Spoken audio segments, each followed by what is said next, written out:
Good afternoon. I'm Robert McNeely. We are covering the latest news live from the Trump White House. Of course, we're in Auburn, Alabama, and we are awaiting President Trump to sign executive orders scheduled in the West Wing. We might also have some other events taking place today, but of course here on the right side of history at RSBN Live, we will have everything ready for your viewing pleasure. And this president, nearly 100 days into office, will be going on his first foreign trip come Saturday to pay his condolences and respects to the late pontiff, Pope Francis, as he was scheduled to at least go to Saudi Arabia or even perhaps the UK for the first foreign trip, but we now know that that will be to Italy and to specifically Vatican City, which is the smallest country actually in the world, if you did not know that, within the landscape of the eternal city of Rome. So we also look forward to that. Thoughts and condolences with the Holy See as they are celebrating Pope Francis' life lying in state at St. Peter's Basilica. Also today, President Trump mentioning that he was looking around the grounds of the White House for two flagpoles to place. He's going to put two American flags, what looks to be on the north end and the south end of the White House, to celebrate this beautiful, glorious country of ours. So we are very excited about that. You might have seen some video. I posted some to my socials with the in-town press pool running for that announcement to President Trump with a surprise announcement today of that. And maybe a lot like the Winter White House down at Mar-a-Lago, where if you know the background and the story on that flagpole, that was against city regulation over a period of time. They had an old Dixiecrat council that was really quite awful. And this is what's so funny about these left-wing lunatics and these globalists claiming that President Trump is somehow a fascist or a racist. And I mean, nothing could be further from the truth. We had former Vice President Al Gore saying that recently, and it's just a bunch of hogwash, because go back to the early 90s. President Trump was the first club owner in West Palm Beach, Florida, and Palm Beach to allow blacks, Jews, minorities into his Mar-a-Lago club, when other country clubs and other nightclubs would not allow that. He did that. So this is someone who's always been advocating for the content of character, not the color of your skin, not the religious difference, not some different background than what he might have. But this is a man advocating for truly the red, white, and blue, those beautiful stars and stripes that will really celebrate the greatness of this nation, as he did down at Mar-a-Lago. Colonial Metals Group, thank you for sponsoring us here at Right Side Broadcasting Network Live. Scan that QR code now to shield your savings. Colonial Metals Group, led by Paul Stone, the great CEO of this organization. freegoldguide.com/RSBN. Yes, freegoldguide.com/RSBN. All you need to know is that gold and silver is a must in this day and age to protect yourself from inflation, to be the best bet against all of the things that might hinder your hopes and dreams for retirement, and perhaps for those big things in life. For example, sending your student to the great university behind me, Auburn University, of course. So look at those options today with this 2025 no obligation guide to gold and silver. We know that gold has gone up over 7,000% since 1971, when the Nixon administration chose to go off of the gold standard. Silver also has an ability to defend itself up against any government, up against anyone in power. It's stood the test of time. And with China, the way they're acting with their war games against Taiwan, with the tariffs they're throwing at the United States, it's smart for you to look into gold and silver right now. The best company to do that, Colonial Metals Group. So scan the QR code today, shield your savings, or go to freegoldguide.com/RSBN.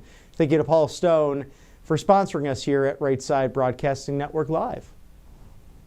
And there is a live look of what's been a beautiful day in the Federal City, 1600 Pennsylvania Avenue. The sun shining bright on nearly 100 days in the White House. And you think of all the accomplishments of this president, but even with that, you have the usurping of executive authority with the courts. We've been talking to guest experts here like former Congressman Rod Blum speaking on just these issues and how Congress needs to step up to rid us of these courts constitutionally. These are these low-level federal judges at places like the ACLU go to their jurisdictions outside of where a case should be tried or an issue should be brought up in order to get the ruling that they want, because far-left Democrats know they've been very successful with judicial appointments and legislating from the bench in the last 50 or so years, whereas Senator Ted Cruz has mentioned this on a regular basis.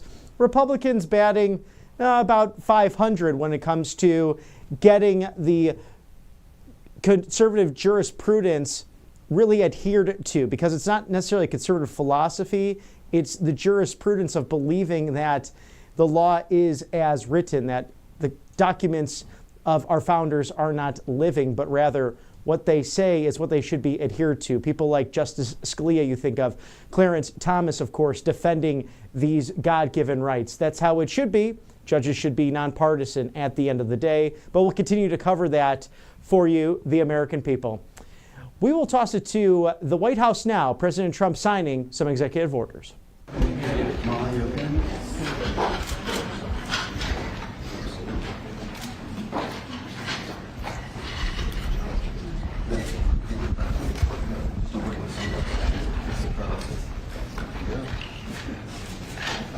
Hello, everybody.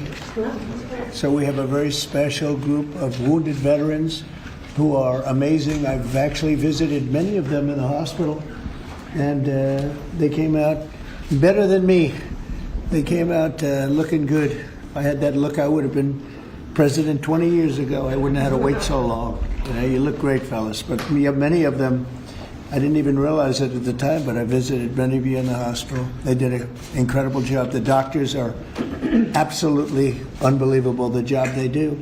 So we were having a little meeting, and at the same time, we're signing some very important legislation, what will become legislation, and right now it's an executive order, and having to do mostly with education. And we have our Secretary of Education, Linda McMahon, who's been so incredible over the last few weeks. I've been watching her on television. I'd like to tell her she could do better, but she can't. She can't do any better. So I want to thank you, Linda. Fantastic. And we also have Commerce, and we have Labor with us today. And you have been, thank you very much. And thank you, Mr. Howard, thank you very much. And we'll take some questions after we're finished. Maybe I'll ask Will to step forward, and you can go through some of these. Yes, also, sir. Lindsay, you'll work with Will, two very talented lawyers, as you all know by now. Thank you, Mr. President. And we'll go through them. And Linda, why don't you come over here? In fact, why don't the three of you come over here? We also have a special guest with us today, sir. Oh, that's right. Annette Albright. Where is Annette? Annette Albright. Charlotte Mecklenburg, school teacher. Very special one. Thank you very much. It's a great honor to have you. You get all sorts of awards for talent. That's good. Thank you very much for being with us. Appreciate it. Thank you. Okay, please. Sir, the first executive order we have prepared for your attention, there are currently laws on the books requiring certain disclosures of universities when they accept large foreign gifts. We believe that certain universities, including, for example, Harvard, have routinely violated this law, and this law has not been effectively enforced. So this executive order charges your departments and agencies with enforcing the laws on the books with respect to foreign gifts to American universities.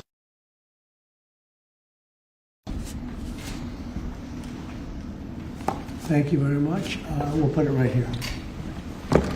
Next for you, sir, university accreditation is currently a process controlled by a number of third-party organizations. That's by statute, by law. Many of those third-party accreditors have relied on sort of woke ideology to accredit universities instead of accrediting based on merit and performance. This executive order affects a number of changes to the university accreditation process, also applies to and other sort of graduate programs.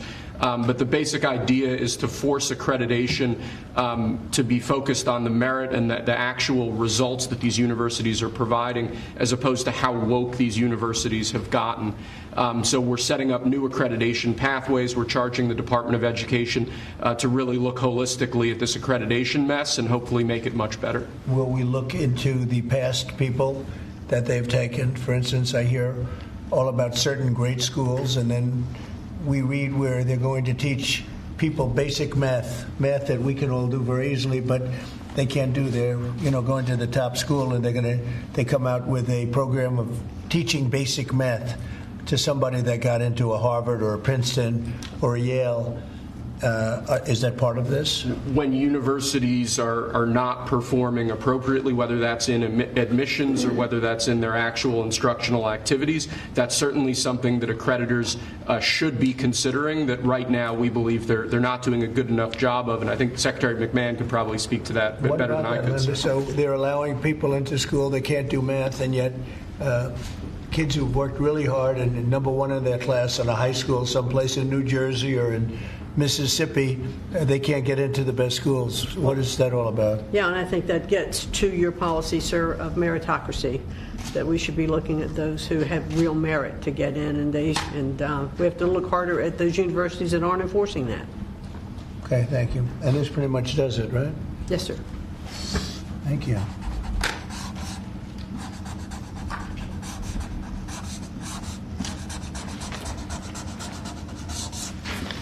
Okay.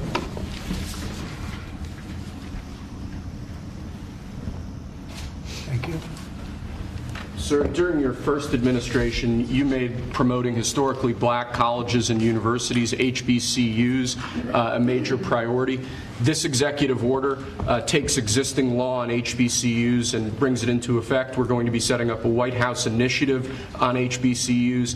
The basic idea here is making sure that every aspect of your administration is working to ensure that HBCUs are able to do their job as effectively and as efficiently as possible. Okay.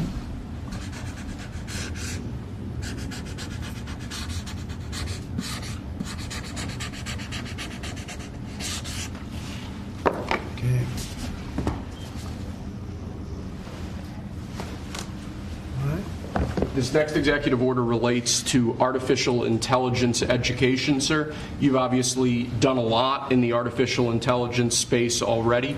The basic idea of this executive order is to ensure that we properly train the workforce of the future by ensuring that school children, young Americans, are adequately trained in AI tools so that they can be competitive in the economy years from now into the future as AI becomes a bigger and bigger deal. That's a big deal because AI is where it seems to be at. We have literally trillions of dollars being invested in AI. And somebody today, a very smart person, said that AI is the way to the future. I don't know if that's right or not, but certainly very smart people are investing in it heavily.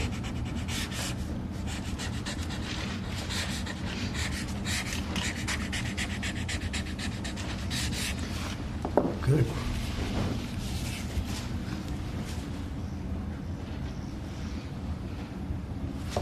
Okay. Next, sir, we have an executive order on workforce development.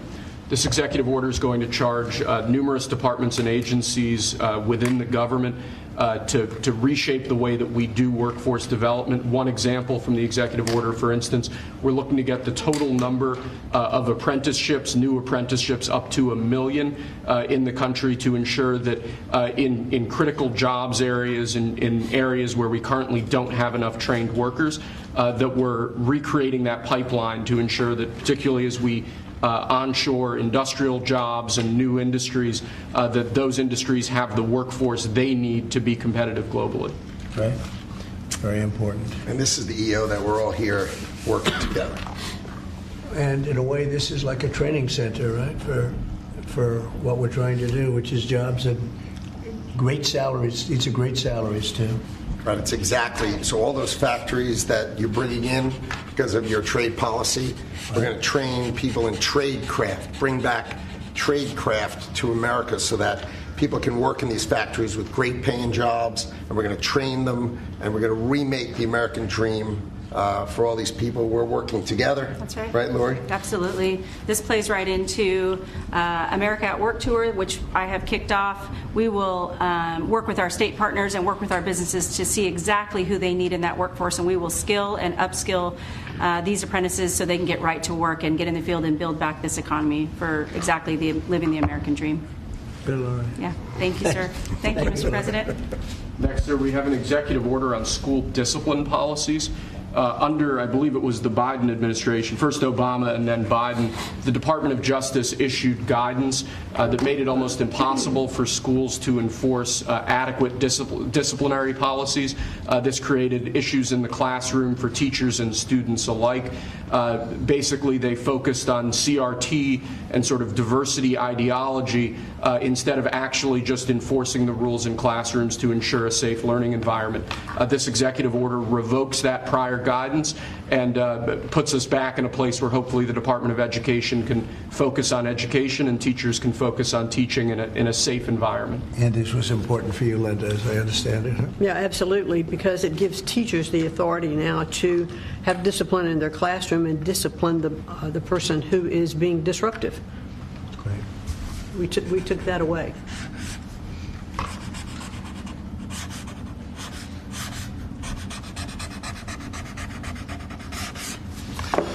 Okay.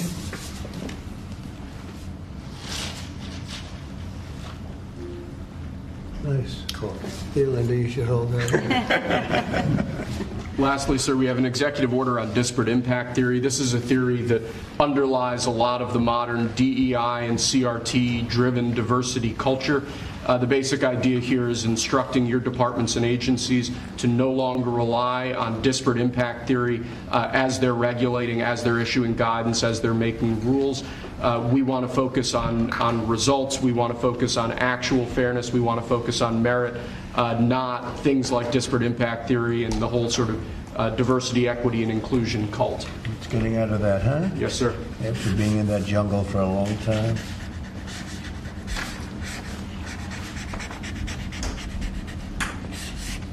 Okay.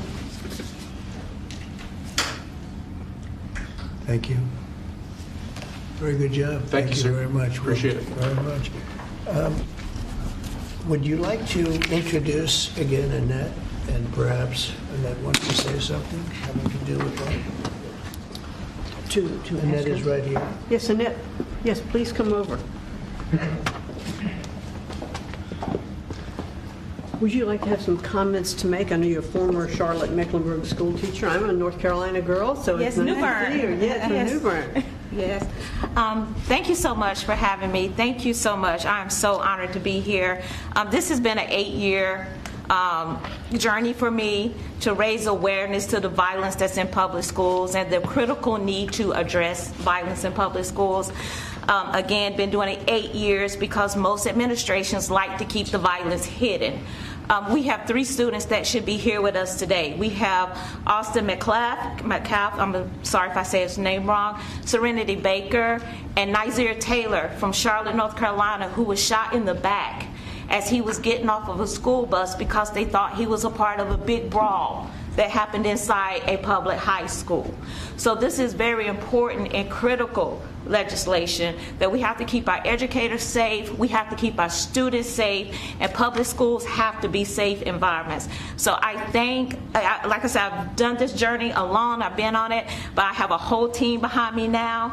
I spoke at the RNC, and I told millions that Donald Trump and his administration was going to make schools great again, and I feel that we're on the right path, and I'm just honored to be here. Thank you very much.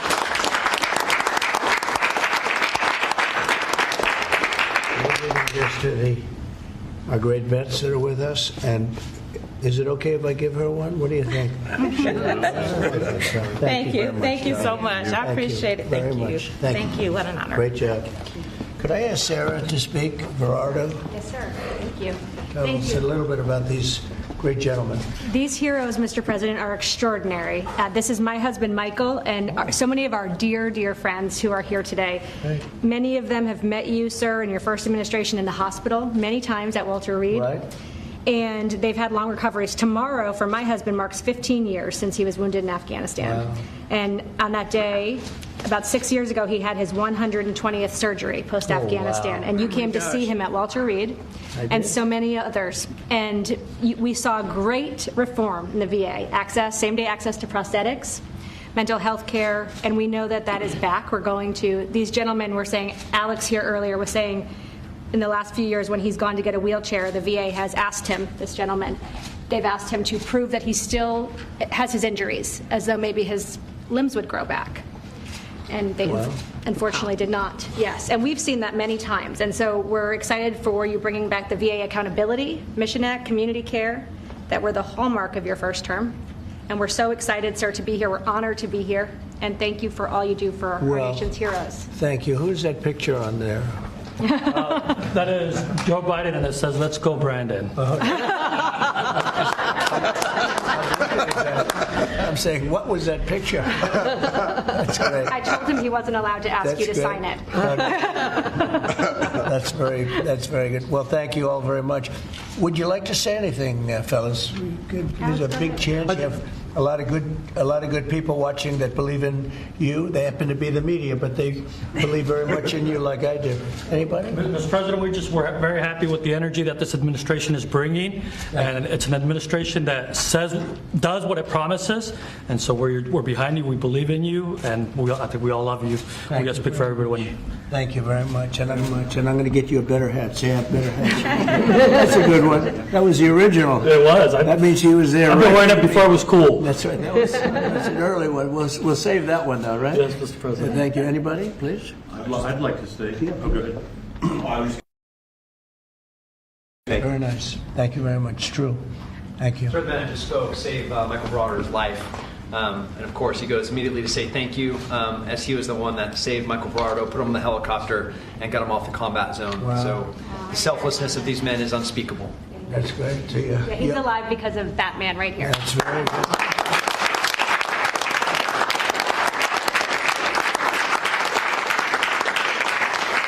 Now, these are amazing people, great heroes, so that's really great. Anybody else? Yes. I'd like to say it was an honor to serve. You're worth it. This country's worth it, and it's because of what Christ paid for it. Thank you. And we have a spirit that people haven't seen in many years, at least 5. That they haven't seen. I think even then, because we've been through so much for the last 4 years together, it was so bad. It was so bad what they've done to the borders, what they've done all over the place, and it's really an honor to be with you, all of you. Incredible. And I'm going to give you these coins that I think you're going to really like them. I think they're the best. These are the best coins. And you have your choice. This is gunmetal. I don't know, soldiers like the black, but I think you like this one. It's okay. A lot of soldiers like the black. Here you go. What do you like? I'll go to black, Mr. President. Yeah. See, I told you. I have that. These are choices. I'll take a black one, sir. Okay, look at this. Oh, that rarely happens. You're different, huh? I'll take a black one, sir. Oh, there you go. That's great. Call the military. No, but I always say the soldiers, they do like it. It's gunmetal. What do we like here? That's what I heard, that it was I think gunmetal. the Trump gold is. I'm giving him 2. We have 3 girls. They're going to One for this fight. one right here. We'll get another one too. Okay. This is actually fun. I'll take the gold, Mr. President. Okay. I thought you were going to take that gold one. Okay. Gold one, sir. Okay. You got it. I had an opportunity to sail across the Gulf of America 2 days after you named it right. Oh, wow. Isn't that great? It's been an honor. And now people say it routinely. Yep. They don't even think about the other. They say it routinely. That's been a great honor for me. Okay. I'll take a gold one. Okay.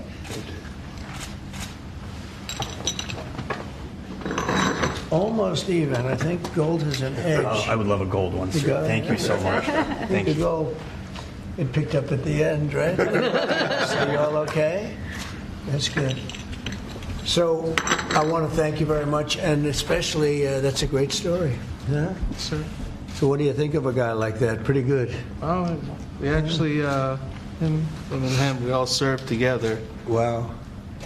And Jared over there. So you And guys, I forgot. so you guys got hit, huh? Pretty good. You got hit. Pretty good. Amazing, We're amazing. in a pretty tough area in Kandahar, in the Arghandab River Valley, right it's outside tough. Kandahar. Their unit had a more than 50% Purple Heart rate, sir, Wow. in 2010. You deserve it. You deserve that and more. We appreciate it so much. Brave, really brave, brilliant people. Thank you very much. Do you have any questions of the guys here? I want to say President. thank you to the veterans who are here. Absolutely. Thank you so much for defending us. And then I wanted to ask you, Mr. President, because you said you want to bring the tariffs on China down soon. How soon do you want to bring the tariffs on Chinese goods Well, that down? depends on them. We have a situation where we have a very, very great place. It's called the United States of America, and it's been ripped off for years and years. These people know it. We talked about it before you came in. We've been ripped off by every country in the world, practically, and friend and foe. And we're not doing that anymore. So what's happened is Howard, how many countries have we spoken to already? 90. And they all want to make deals, and we're going to make deals, but they're going to be fair deals. They're not going to be rip-off deals. And, you know, we were losing almost $5 billion a year. No country can do that. And now we have it down almost to even, maybe even better than even, because of the tariffs on cars and aluminum and steel. We have tariffs 25% on cars, aluminum, and steel. There's a rush to build new steel plants, a rush to build new aluminum plants, and a biggest rush I've ever seen, that we've ever seen, to build car plants. We have like 11 of them or something, big ones, where you guys maybe work. Maybe you won't want to work. You'll do something else instead of that. But if you like cars, you'd like to work at one of these plants, the biggest plants in the world. 3 of them have left Mexico before construction started, 1 of them during construction. And they're coming to this country. They're coming back. Don't forget, and we get along great with Mexico, but Mexico took 32% of our car building business. So it's amazing what's happened. Remember this number, anywhere from $3 to $5 billion a day.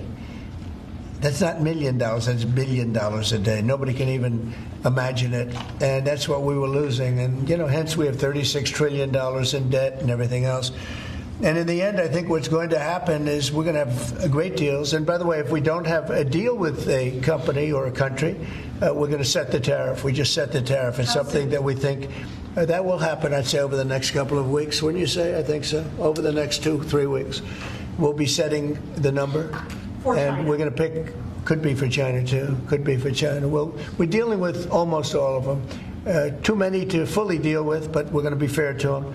But we're dealing with a lot of countries right now, and could be with China, but maybe we'll make a special, you know, a deal, and we'll see what it will be. Right now, it's 145%. That's very high. It got there because of the fentanyl. They're sending, you know, massive amounts of fentanyl into our country and killing a lot of people, probably 200,000 plus a year, wiping them out. You probably all have friends who were killed. Somebody was killed in your family or your friends with fentanyl, and somehow it's made almost exclusively in China. And as you know, we essentially taxed them 10 and then another 10. We also taxed Mexico 25, and we taxed Canada 25. And that's the kind of money that's what's pouring into our country right now. And it's gotten us down from losing $3 to $5 billion a day to actually making money, but breaking even, let's say, but we're going to make a lot of money. And that money is going to be used to reduce taxes. We're going to get big, big tax breaks. We're going to, you know, there was a time, I said it this morning, I think some of you were there, there was a time from 1870 to 1913, it was a long time ago, we were an all-tariff nation. Foreign nations paid taxes. They paid money to us in the form of tariffs. And that was when we were the wealthiest. We were the wealthiest proportionately that we ever were. And they formed committees in 1887 in particular, but they formed committees to determine what we should do with all the money. We had so much money, you guys would have loved it.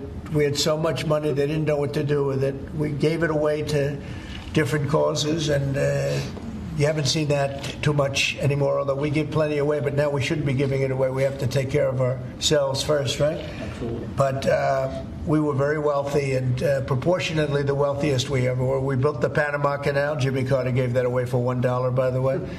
One of the most profitable things ever built, the Panama Canal. We gave it away for $1 to Panama. Why? I don't know. Nobody knows, but that's what we had. We had people like that sitting behind this desk. And that shouldn't have happened. Panama Canal, it was the most expensive thing ever built by our country in history. I'm talking relative dollars. We've never built anything so expensive. I think it was the equivalent of $1.7 billion. And we've never built anything like that. We built a lot of things, but never so expensive. Then we started building other things. We had a lot of money to do it, all based on foreign countries coming in and paying us tariffs. And we're doing that again, and I think we're going to make so much that we're going to be able to reduce taxes in this country by a lot. And we're also going to treat those countries very fairly. But if we don't make a deal, which is possible, we're going to just set the price.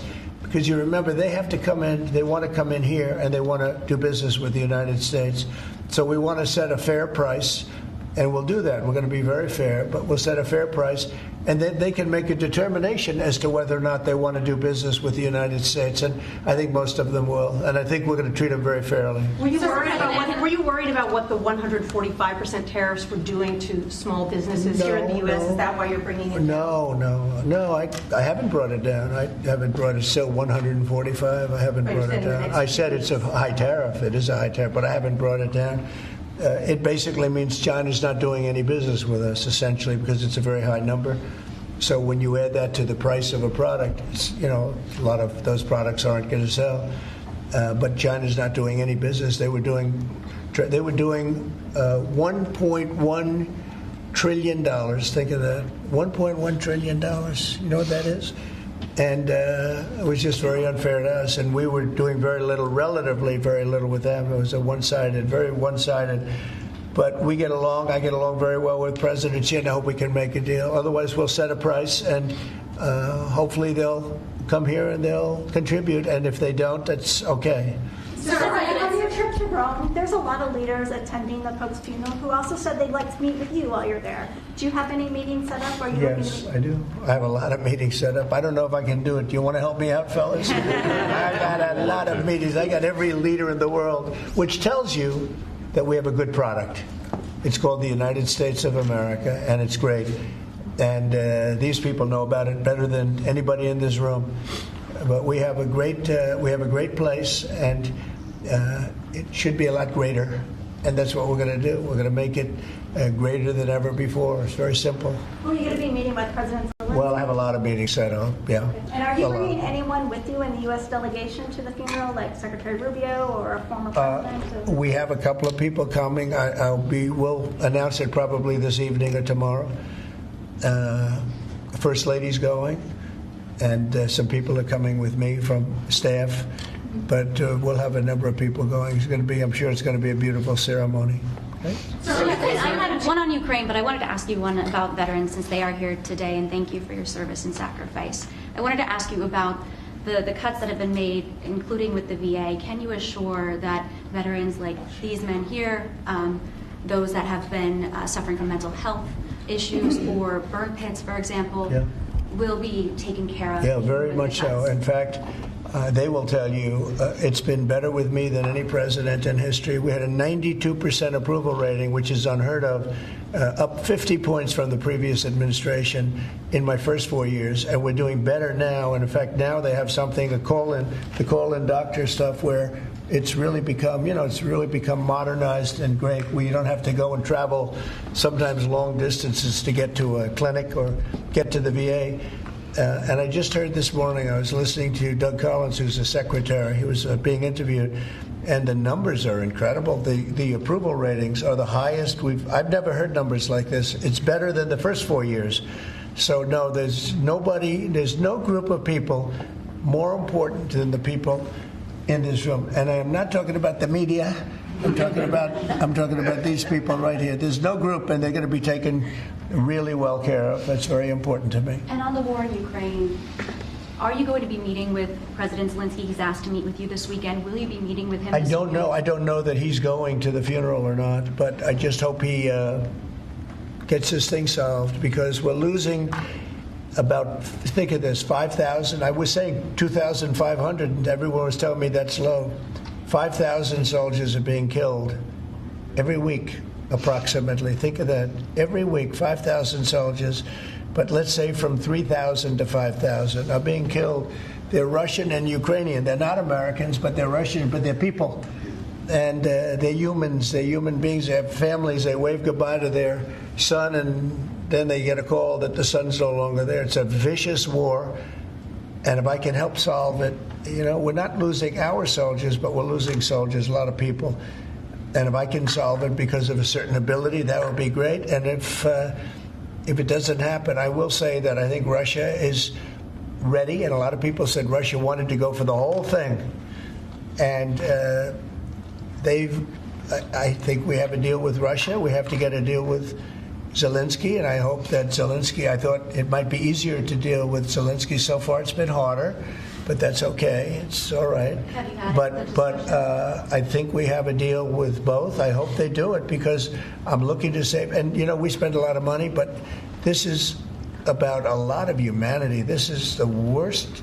I get the pictures, the satellite pictures. I've never seen anything like it, of the fields after some of these battles. It's horrible that it's going for nothing. We would have never had this problem. You would have never had that war if I were president. I guarantee you that. And for 4 years, you didn't have it. Are you hoping to meet with Vladimir Putin? Are you hoping to meet with Vladimir Putin in Saudi Arabia? It's possible, but most likely not. I think we'll meet with him shortly thereafter, though. What is Mr. Wickoff going to present to the Federal Reserve Chairman Jerome Powell, during the Biden administration in the campaign, with inflation raging, he lowered interest rates 2 times. That's right. Now, with 2 consecutive months of inflation being down, all economic theory you learned in the 8th grade says it's time to cut rates when inflation is down. You're right. He's not done that. Have you had any direct conversation with him? No, I haven't. I haven't called him. I might call him. I haven't called him, but I believe he's making a mistake by not lowering interest rates. And I think as well as we're doing, we'd do much better. He's keeping rates too high. He historically has been late, except when it came to Biden. He was recommended by a certain person that I'm not particularly happy with, but he will hopefully do the right thing. The right thing is to lower interest rates, so we'll see what happens. I think we're sitting on something that's going to be very good. With all the tariff money starting to come in, our country's going to be doing really well, and hopefully he'll be. We don't have inflation. Groceries are down. When I first came in, you people were there. They hit me with the first day that I was president. Somebody started screaming at me that eggs are up. I said, I just got here. And in the first week, they were going crazy. You remember that, Linda? Yes. They were going crazy. They're saying egg prices are too. I said, I'm here for 1 week. Just leave me alone. This is a fake news media. And I said, what can I tell you? But Brooke Rollins, our Secretary of Agriculture, and a group working with her have done an amazing job. And egg prices have gone down 87%. Energy now is down $65 a barrel. They have some energy selling gasoline for less than $2 in a couple of states. In Alabama, a couple of great states, but all over the country, it's way down from what it was 6 months ago, 3 months ago. And that has a lot to do with the war. When Biden allowed energy to skyrocket, it just skyrocketed. It was out of control. Russia made a lot more money because they make their money on energy. And I kept saying, he supposedly wants to end the war, but he lets energy go out of control. Well, I've gotten it. We are drilling like crazy right now, and we have it down to $65 a barrel. It went up to almost $100 a barrel. And at that number, Putin and Russia made a lot of money.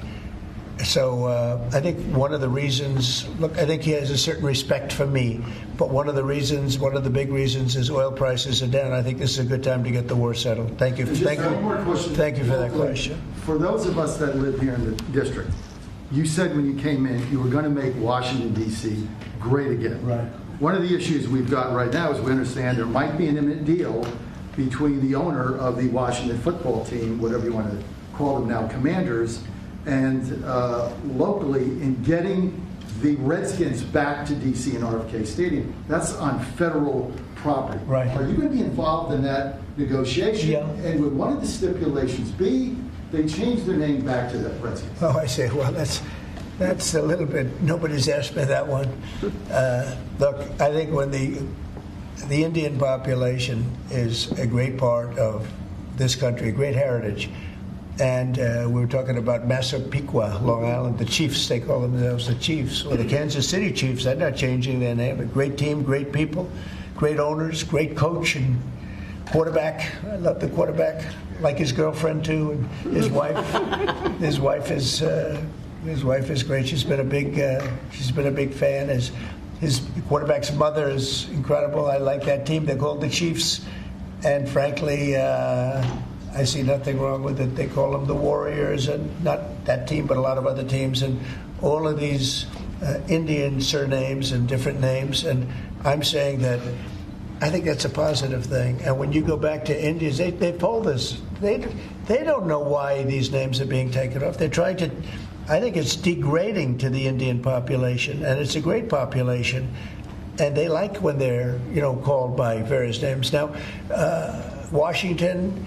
The Redskins, perhaps that's a little bit different, but I can tell you that I spoke to people of Indian heritage that love that name and they love that team, and I think it's I think it's a superior name to what they have right now, and it had heritage behind it. It had something special.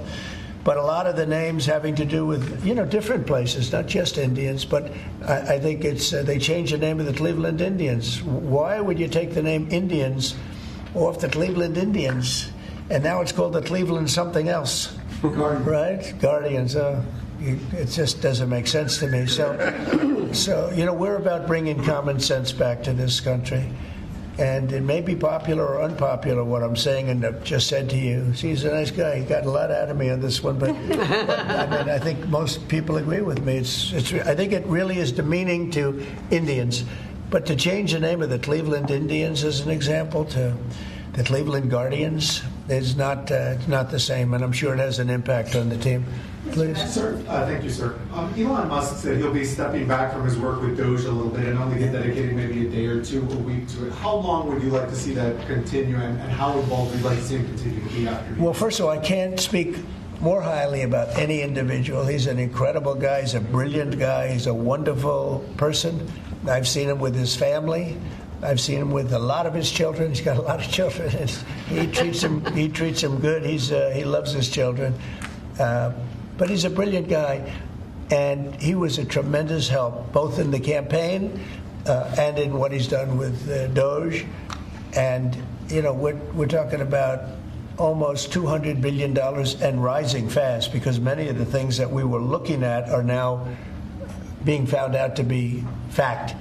It's terrible. I mean, the fraud, the waste, the abuse, the everything that's happened is just terrible. So I also know that he was treated very unfairly by I guess you'd call it the public, by some of the public, not by all of it. He makes an incredible car, everything he does is good, but they took it out on Tesla, and I just thought it was so unfair because he's trying to help the country. But he has helped the country. I also want him to make sure that he's going to be in great shape, and I know he is. I mean, he's going to do great. He loves the country. He didn't need to do this. He did it. And I told him, I said, whenever you're ready, I'd like to keep him for a long time, but whenever you're ready, he's an exceptional guy. When you see those rockets go up and come back and land in the same gantry, nobody else can do that but this man. So he's just an incredible person, and he's a friend of mine, and he's a nice person, too. He's a very nice person. He really helped the country, saved us a lot of money. And I heard him say that he'll start easing, he was always at this time going to ease out. And when he goes back to Tesla, that'll be taken care of. It's artificial. These were sick people that thought they were doing something. He's a great patriot, and it shouldn't be the way. That should never have happened to him. And I will tell you right now, he makes a great product. It's a great car. It's great everything. Starlink is great. What he does is good. He's doing medical things that are amazing.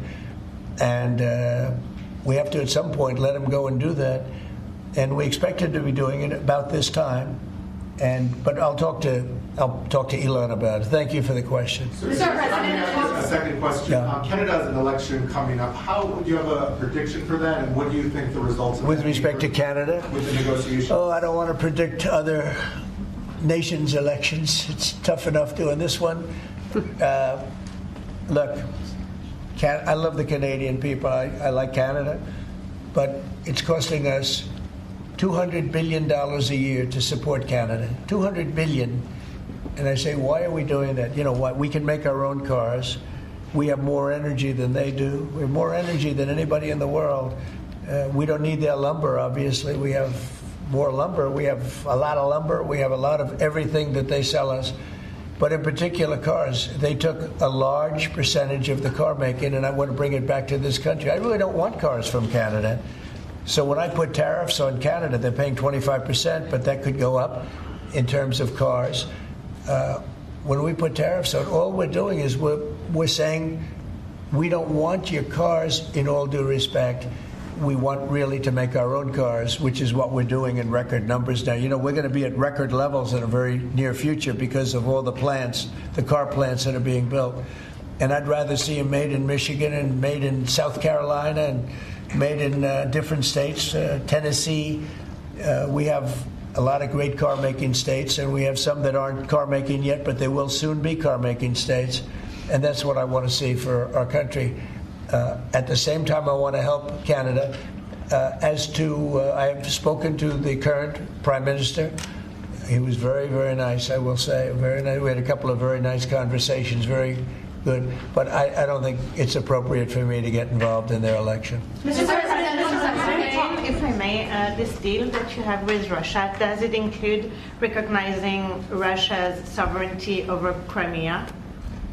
Well, everything is good. Look, I just want to see the war end. I don't care. If they're both happy, they both sign an agreement. I have no favorites. I don't want to have any favorites. I want to have a deal done. I want to save the lives. Now, with that being said, we're spending hundreds of billions of dollars through Biden. Biden should have never let that war happen. We're spending hundreds of billions, maybe $350 billion we've given to Ukraine. And we could use that money right here. So I'd like to see that. But most importantly right now is when I see the pictures, the satellite pictures of the battlefield, if I can stop that because of an ability I have to do things, I want to see if I can do that. Yeah. Mr. President, thank you. On tariffs, you just mentioned that 25% could go up on cars in terms of Canada. Does that mean that you're considering changes to the auto tariffs and auto parts? No, we're not considering it now, but at some point it could go up, yeah, because, again, we don't really want Canada to make cars for us, to put it bluntly. We want to make our own cars, and we're now equipped to do that. They took a lot of our car business. Mexico, too, took a lot of our car business. We want to make the cars here. I'm running this country. I'm not running Canada. And that's why I asked Trudeau, who I call Governor Trudeau affectionately, but I asked him, why are we spending $200 billion to support Canada, to subsidize Canada? And he was unable to answer the question. I mean, why are we doing that? And I have to be honest, as a state, it works great. As a nation, considering the fact that most of the nation, 95% of Canada, what they do is they buy from us, and they sell to us. They sell to us. If we didn't buy their oil, and we don't need their oil. We have more oil than anyone, but we don't need their oil. We don't need their lumber. We don't need their cars. We don't need anything. So I said, why are we doing this? Why are we spending $200 billion? It doesn't make sense. If we needed something, that would be a different subject. So I'm working well with Canada. We're doing very well. We're working on a deal. We'll see what happens. But again, why, representing this country, why are we spending $200 billion to support and subsidize another country? Because if they didn't have us, and if we didn't spend that money, as Trudeau told me, they would cease to exist. He said that to me. They would cease to exist, which is true, certainly as a country. On tourism, there's been a steep drop-off in international travel to the United States. It was down 12% last month, down even more from Western Europe. Why do you think that there are fewer people suddenly who want to travel to the United States? Well, there could be a little, there's a little nationalism there, I guess, perhaps. It's not a big deal, but, with the dollar being where it is, because, China would always fight for having a low dollar. Japan would always fight for having a low dollar, meaning a low yen, or in the case of China, the yuan. They'd always want to have, China would always, I'd speak to President Xi a lot. I'd say it's unfair that your yuan is so low. I'd call up a great man, Prime Minister Abe, great man, Shinzo, who was unfortunately assassinated. And I used to tell you, he was a good friend of mine, I used to say, Shinzo, you can't let your yen go down. It makes it very hard for us to sell tractors. It makes it very hard to us to get tourism. And our dollar is a little bit on the low side. And that means that a lot of tourism is going to come in. But I could see a little bit nationalism at work. And I can see it likewise with us not wanting to go to certain countries. But that will work out very Do easily. you think some people are scared to come here because they hear the stories of tourists who are detained for a few days or even a week or two? No, we treat our tourists great. We're the tourism capital of the world. There's no place like this. And there may be a little bit of nationalism, but I doubt it. I actually doubt it, yeah. Mr. President, has there been any direct contact between the U.S. and China on trade at all? Yeah, of course.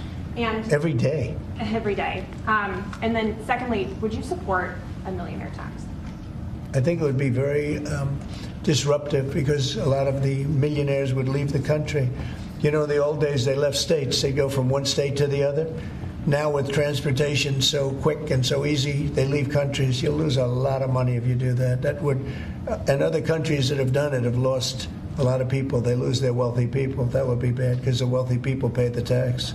Okay? Sir, how did the talks today go in London? Do you think that the asks from Ukraine and I think they went well. I mean, we got to get two strong people, two smart people to agree.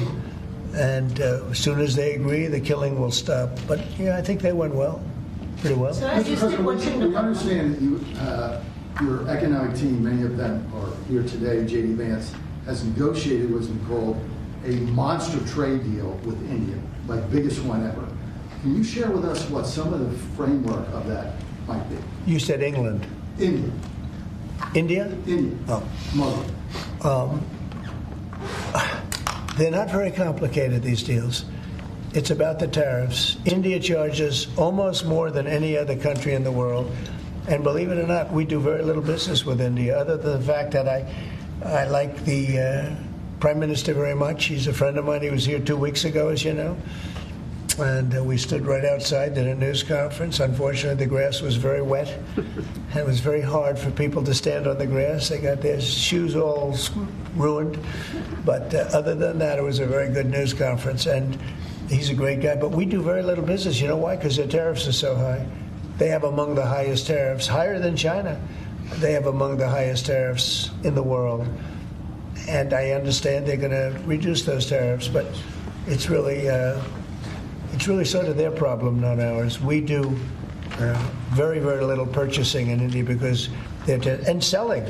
We do very little selling. I mean, Harley Davidson, I said, how are you doing in India? This is about 6 years ago. They came to lunch as a great American company. They make the motorcycles. And I said, how are you doing in India, as an example? Well, we don't do any business there. Why? Because the tariffs are too high. I said, that's interesting. Well, what are you going to do? He said, well, we're going to build a plant in India. And that's what they did. I don't want that to happen. They were forced to build a plant. Well, essentially what we're doing is the same thing. Remember, there's no tariff when they build their plant here. And everybody wants to build because they don't want. And the higher the tariffs go, the more likely it is they come in and build a plant. I mean, if it's 25%, that's fine. If it's 50%, you'll get more plants. 75, you get more. At 100, you get more than that. And they're all coming in at numbers that nobody's. I don't think, Howard, there's ever been numbers like we've seen. Never. $7-8 trillion worth in 2 months. because it took me a month to get started, in all fairness, but in 2 months we did this, and now we're coming up on 100 days, first 100 days, and I think we're going to be close to $8 trillion. There was never any president that did even a tiny percentage of that. Okay, any other questions? We're going to have a deal signed, one of the deals signed by your 100-day mark, and China is saying that you're threatening and blackmailing them into a deal. What would be your response? Well, I mean, China, look, I have great relationships in China, and with President Xi in particular, but China has been charging us massive tariffs for many years. That's one of the reasons they were able to steal so many of our companies. They took our companies out of America, and they built their plants in China. And one of those things, so now we're reversing it, but at levels that nobody's ever seen before. No, we're going to get along great with China, I have no doubt about it. Thank you very much, everybody. Thank you, Press. Thank you. That's it out. Thank you. Thank you. Keep going. I have to go that way. Thanks, guys. Thank you.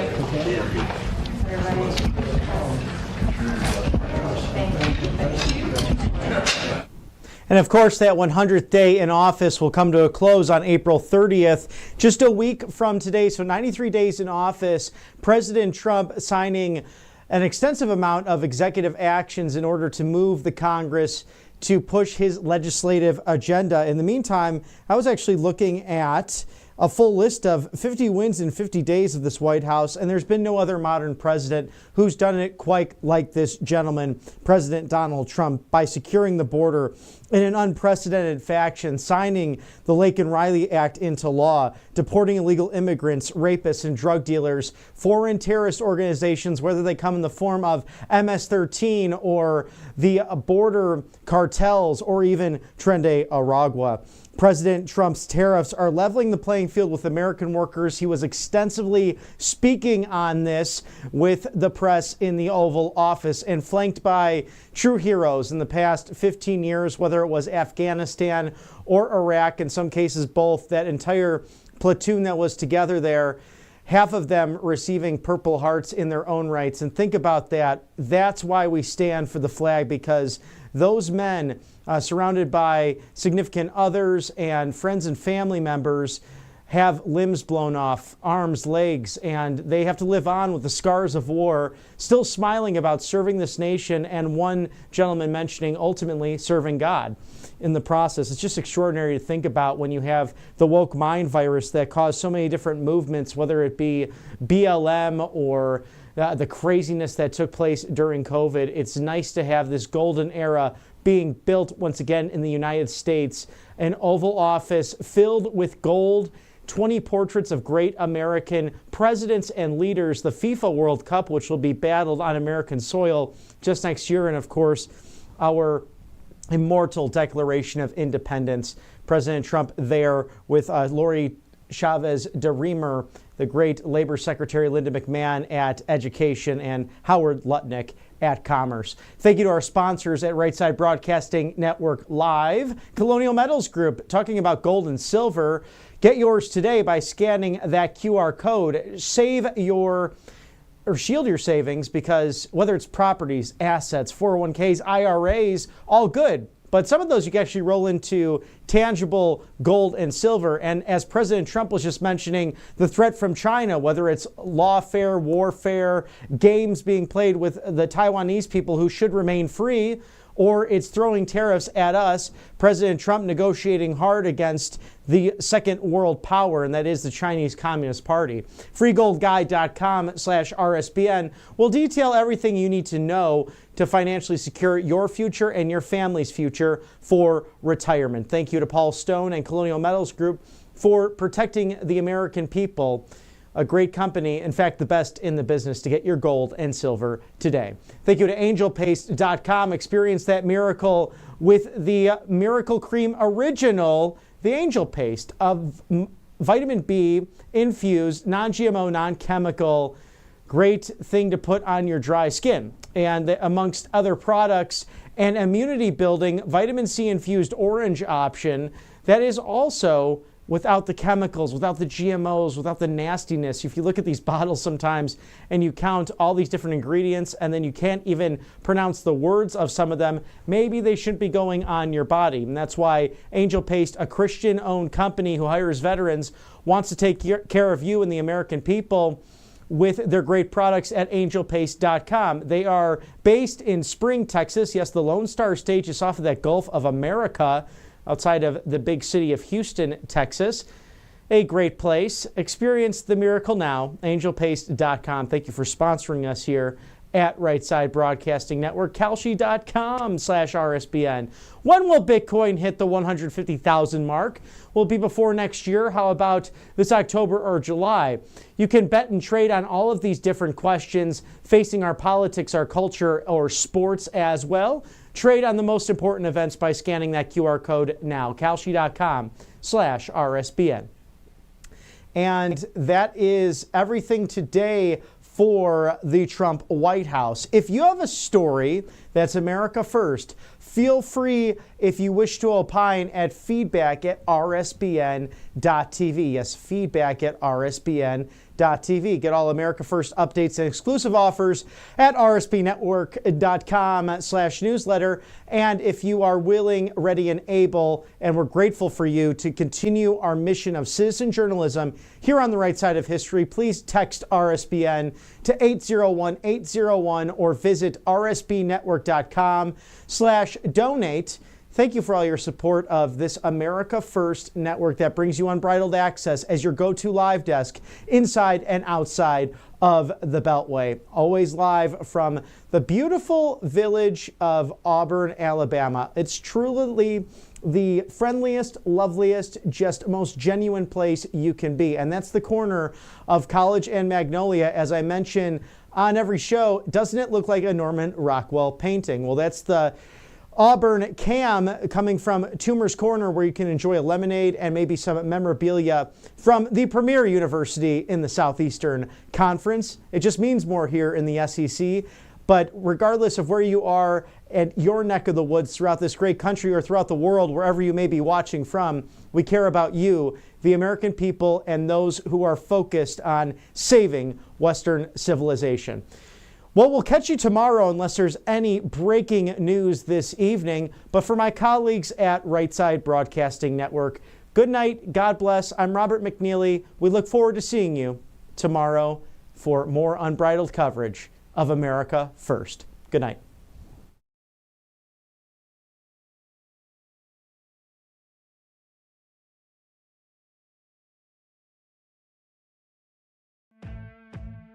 Welcome to Right Side Broadcasting Network, your trusted conservative news outlet. At RSBN, we deliver the truth when the mainstream media falls short. Since 2015, we've proudly broadcasted every single one of President Trump's iconic MAGA rallies, bringing you the excitement and energy live before anyone else. By watching RSBN, you get an unfiltered front row view of the action on the ground. We interview the crowds to give a voice to millions of Americans just like you. We show you President Trump's speeches in their entirety, free from interruptions and censorship. We cover the stories that matter to you with the integrity and passion you deserve. Thank you for choosing RSBN as your home for America First News. Together, we stand strong, united, and informed. So join us and be part of the right side of history. President Trump is keeping his promises and saving America. And your kids can learn all about it for free with a new Kids Guide to President Trump. This fun guide shows kids all the steps President Trump is taking to put America back on top of the world stage, including building a strong economy, protecting our borders, and negotiating trade deals. It's an exciting way for kids to learn about President Trump's outstanding leadership. Act now and get a free bonus guide, The Courage of the President. Order now at freetrumpbook.com. That's freetrumpbook.com. Hey y'all, it's Silk from the Diamond and Silk Chit Chat live show. Look, don't forget to check me out right here on RSBN Network. Be sure to watch the show on Right Side Broadcasting Network, and I want you to support Right Side Broadcasting Network. Yes, it's imperative that you do so, okay? I look to see y'all soon. Bye-bye. Hello, everyone. I'm excited to announce the next generation of energy drinks, Rev 7. It has no sugar and no caffeine. Instead, Rev 7 uses Go BHB. Go BHB is one of the body's primary ketones, and it provides the most efficient and clean fuel that your body needs. It also helps you stay energized all day with no crashes. Not only that, it produces 3 times more brain energy than sugar, which helps boost your memory, focus, and mental sharpness. It also helps reduce stress and helps balance your mood. Rev 7 does all that while being the best tasting energy drink ever. So go to mypillow.com or call the number on your screen. Use your promo code to save 20% today. I'm so sure you're going to love Rev 7. For a limited time, you get our introductory 3-pack absolutely free. I drink Rev 7 every day and I absolutely love it, and so will you.